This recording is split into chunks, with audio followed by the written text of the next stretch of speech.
The Democratic National Convention is now 2 weeks away, but the presumptive presidential nominee, Joe Biden, has not picked his running mate yet. Here to talk about this is Travis County GOP Chairman Matt Mackowiak and Ed Espinoza from Progress, Texas. Thank you both for joining us. Good to be here.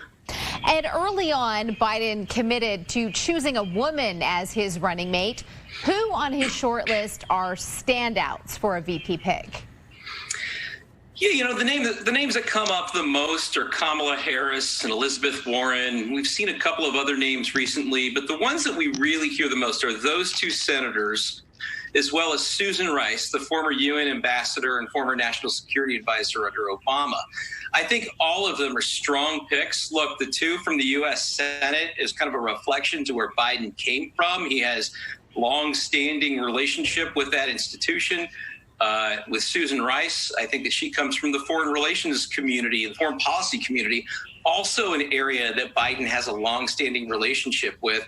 But no matter who he chooses, they will all have a historic nature to their candidacy in being one of only 3 women to be a vice presidential nominee of a major party. And I think that that's going to be very intriguing, in addition to the fact that they're all very experienced and very qualified to be vice president. Matt, are there any potential VP candidates who you think could hurt Joe Biden's chances of becoming president? Well, I would argue that naming Karen Bass, who's a member of the U.S. House of Representatives, who has praised Fidel Castro as recently as 2016. She apparently did some weird speaking thing for the Church of Scientology, and really doesn't have a national profile. I think that would be a difficult choice for him to defend. You know, Vice President Biden, there have been lots of questions about his mental capacity, his stamina, how sharp he is right now. His VP choice is going to receive more scrutiny than your average VP choice, and they receive a lot of scrutiny to begin with. But his VP is going to have to prove from day one, minute one, that they are qualified to be president of the United States. I think a sort of mid-level member of Congress probably has difficulty establishing that. And Kamala Harris, you have someone who's been an executive, who's been Attorney General of California, ran for president, was vetted.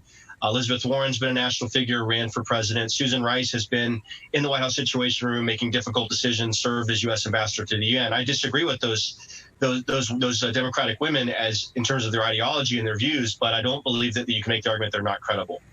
Ed, which potential vice presidential candidates do you think would appeal to both parties?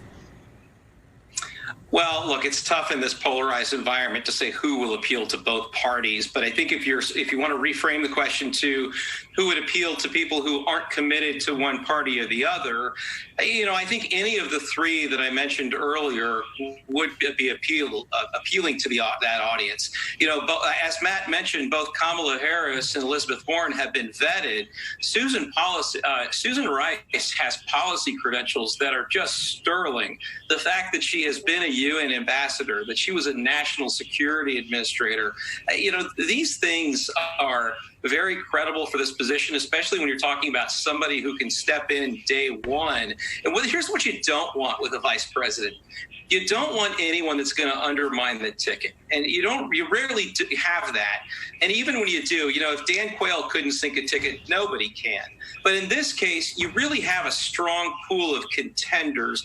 We don't have no Dan Quayles in our group right now. We have people who not only have run for president, 2 of the 3 have run for president, but really any of those 3 that I've mentioned, I think, are capable of being president the minute they're sworn in as vice president. So it's a strong crew, and I think that Biden's got a good pool to choose from here. We're running out of time, but Matt, are there any candidates you worry could help Biden steal Republican votes? Is there one candidate in particular?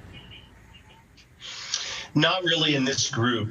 You know, he has not really kind of advanced the more moderate candidates. Someone like Amy Klobuchar, senator from Minnesota, who pointedly in one of the debates said, no, we're not going to shut down fracking. That's not a good idea. Michelle Obama is the kind of person who would have the kind of star power and appeal, I think. But it's pretty clear she doesn't want to go back into politics. So those are the 2 choices that come to mind for me. I think really he's got a choice between sort of a standard Democrat like Kamala Harris or Susan Rice, progressive like Elizabeth Warren or Karen Bass. It'll be interesting to see what choice he makes. All right.